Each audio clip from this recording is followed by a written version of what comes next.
എൻ്റെ കിച്ചൺ ഒരു ഫാർമസിയാണ്. എൻ്റെ അമ്മ ഒരു തുമ്മൽ വന്നാൽ വെള്ളം ചൂടാക്കി 2 തുള്ളി തുളസി ഇല ഇട്ട് തരും. Every magic happens in my great Indian kitchen. വേറെ ഏതെങ്കിലും ഒരു കിച്ചണിൽ നടക്കുന്നുണ്ടോ? വേൾഡിൽ ഏതെങ്കിലും ഒരു കിച്ചണിൽ ഇതേ കണക്ക് പെട്ടെന്ന് അമ്മ തൊണ്ടവേന, മോനെ കുരുമുളകും കൽക്കണ്ടൂടെ തിന്നോടാ എന്നും പറഞ്ഞ് ഓടിക്കൊണ്ടുവരുന്നു. കറക്റ്റല്ലേ സിസ്റ്റർ? പെട്ടെന്ന് സുഖമില്ല, കഞ്ഞിവെള്ളം കുടിക്കൂ, ജീരകവെള്ളം കുടിക്കൂ, മല്ലിവെള്ളം വെള്ളം കുടിക്കൂ. The great Indian kitchen. ഏതെങ്കിലും സാഹിബിൻ്റെ അടുക്കളയിൽ അത് ജനിക്കുന്നുണ്ടോ? Where my food is medicine. അതിനകത്ത് ഗുഡും ബാഡും ഒന്നുമില്ല. ബാഡ് കഴിക്കാൻ പാടില്ല. നിങ്ങളെ കൈ പ്ലേറ്റിലേക്ക് ചെല്ലുമ്പോൾ നിങ്ങൾ കയ്യിൽ ശ്രദ്ധിച്ചാൽ മതി. കാരണം എന്തുകൊണ്ടാണ് നമ്മൾ കൈ കൊണ്ട് ആഹാരം കഴിക്കുന്നത്? സ്പൂണും ഫോർക്കും ഉപയോഗിക്കാണ്ട്. വൈ? ഇറ്റ്സ് അഗ്നി, ആകാശ്, പൃഥ്വി, വായു, ജൽ. ഇതിനെയാണ് അഭിസംബോധന ചെയ്യുന്നത്.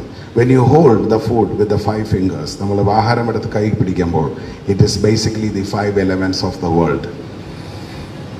തൊട്ടറിഞ്ഞ് കഴിക്കണം. പകുതി ജോലി കൈയാണ് ചെയ്യുന്നത്. സെൻസ് ചെയ്യും, അതിൻ്റെ ചൂടിനെ സെൻസ് ചെയ്യും, അതിൻ്റെ വേവ് സെൻസ് ചെയ്യും. മാത്രവുമല്ല, നിങ്ങൾ വീട്ടിൽ ചെന്നിട്ട് പാവയ്ക്കയില്ലേ, പാവയ്ക്ക ജ്യൂസ് അടിച്ച് കൈ മൂക്കി വെച്ചാൽ നിങ്ങൾക്ക് അറിയാൻ പറ്റും നിങ്ങളുടെ തൊണ്ട കഴിക്കുന്നുണ്ടോ ഇല്ലയോ എന്ന്. ട്രൈ ചെയ്ത് നോക്കണേ. ഒരു ഐസ് ക്യൂബ് എടുത്ത് കൈ പിടിച്ചാൽ നിങ്ങളുടെ തൊണ്ടവേദന സ്റ്റാർട്ട് ചെയ്യും. കുറച്ച് നേരം പിടിച്ചു നോക്കിയാൽ മതി. നിങ്ങളെല്ലാം ഫുള്ളി കണക്റ്റഡ് ആണ്. നിങ്ങൾ ഉറങ്ങുന്ന സമയത്ത് ശ്വാസമാണ് മൊത്തത്തിൽ കയറി നിങ്ങളെ സമാധാനപ്പെടുത്തി ഉറക്കി ഫുൾ ഓക്സിജനൊക്കെ കൊടുത്ത് റെഡിയാക്കി. എന്തുകൊണ്ടങ്ങനെ സംഭവിക്കുന്നത്? അത്രത്തോളം ആ ശ്വാസം നിങ്ങളെ സ്നേഹിക്കുന്നു എന്നാണ് അർത്ഥം. നമ്മൾക്ക് എല്ലാവർക്കും അറിവുകളുണ്ട് അല്ലേ? നമുക്ക് നഷ്ടപ്പെട്ടു പോയത് എന്താണ്? തിരിച്ചറിവുകളാണ്. ബ്രെയിനിൻ്റെ ഫേവറേറ്റ് ഫുഡും is nothing but fat. Intermediate diet എന്നൊക്കെ പറഞ്ഞ് ഒരു നേരം ആഹാരം കഴിക്കുന്ന പുതിയ സംവിധാനത്തിൽ ആൾക്കാർക്ക് പലർക്കും മെമ്മറി ലോസ് ഉണ്ടാവാറുണ്ട്. വല്ലപ്പോഴും നൊയമ്പെടുക്കണമെന്ന് പറയുന്നത് അത് ഗട്ടിനെ റിലാക്സ് ചെയ്യാനും വയറിനൊരു ആശ്വാസം കൊടുക്കാനുമാണ്.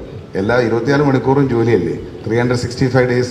എണീക്കുമ്പോൾ തന്നെ ക്ഷീണം, തളർച്ച, വിഷമം, മുട്ടുകാൽ വേദന, ഈ കഴപ്പ്, ഇതെല്ലാം വെച്ചിട്ടാണ് രാവിലെ വരുന്നത്. അപ്പോൾ വരുന്നത് ഇങ്ങനെ, ഗുഡ് മോർണിംഗ് സർ. ഇനി വരുന്ന തലമുറയ്ക്ക് ഒരു 70 വയസ്സ് വരെങ്കിലും ആയുസ് കിട്ടണ്ടേ? മെഡിക്കൽ ടെക്നോളജി വളരെ അഡ്വാൻസ് ആയി എന്നാണ് അവകാശപ്പെടുന്നത് അല്ലേ? താങ്കളെ മുത്തശ്ശിയുടെ ആയുസ് താങ്കൾക്ക് കിട്ടുമോ? ഇല്ല. പിന്നെ ഇവിടെ എന്ത് അഡ്വാൻസ്ഡ് ആയെന്നാണ് നിങ്ങൾ പറയുന്നത്?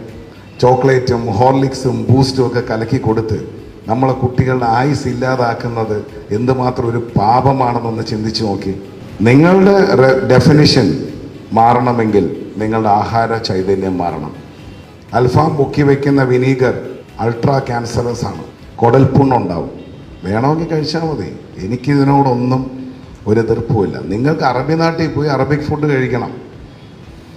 ഇദ്ദേഹം പറഞ്ഞതുപോലെ കൊറിയൻ നാട്ടിൽ പോയി കൊറിയൻ ഫുഡ് കഴിക്കണം. അവൻ്റെ ഇൻഗ്രീഡിയൻസ് നാച്ചുറലാണ്.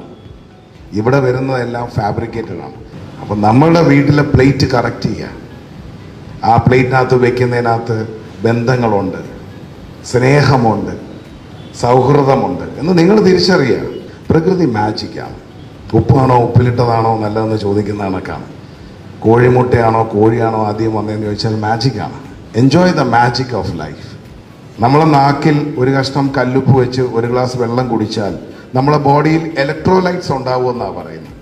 അതുകൊണ്ടാണ് ഉപ്പിട്ട് നാരങ്ങ വെള്ളം പണ്ട് കുടിച്ചത്. പഞ്ചസാര എന്ന് പറയുന്നത് വിഷമാണ്, ഉപയോഗിക്കരുത്. ആഹാരം ഡെഫിനറ്റ്ലി നിങ്ങൾക്ക് ഷേപ്പ് തരും. 60 വയസ്സ് കഴിഞ്ഞാൽ റിട്ടയർ ചെയ്താൽ വർക്കല പോകണം, ബീച്ചിൽ പോകണം, ഗോവയിൽ പോകണം, തായ്ലൻഡിൽ പോകണം, ചില്ലി ചെയ്യണം. Retired life, end of life അങ്ങനെ ആയിരിക്കണം. ഇത് ജീവിതകാലം മൊത്തം കഴുത, പിന്നെ പാമ്പ്, എഴഞ്ഞ്. ഇവിടെ പലരും ബ്യൂട്ടി പാർലറൊക്കെ പോവും, ഫേഷ്യല്, പിന്നെ മസാജൊക്കെ ചെയ്യുന്നുണ്ട്. ഒന്ന് വയറിളക്കുന്ന എത്ര പേരുണ്ട് ഇവിടെ? ഈ വയറിളക്കുന്നവരുടെ സ്കിൻ നോക്കിയാൽ മതി, നല്ല കോംപ്ലക്ഷൻ ആയിരിക്കും. Indeed, I say, my kitchen is the great Indian kitchen, where food becomes medicine, where kitchen is the pharmacy in my house. ഈ ലെഗസിയിലെല്ലാം ഒരു കോമൺ ഫാക്ടർ ഉണ്ട്, ശ്രദ്ധിച്ചിട്ടുണ്ടോ? എല്ലാം പട്ടിണിയിൽ നിന്നാണ്. അപ്പോൾ എന്താ എൻ്റെ മാജിക് എന്താണ്? വയറ് പകുതിയോ വയറൊഴിഞ്ഞോ നിന്നാൽ ബ്ലഡ് എവിടെ വർക്ക് ചെയ്യും? തലയിൽ വർക്ക് ചെയ്യും.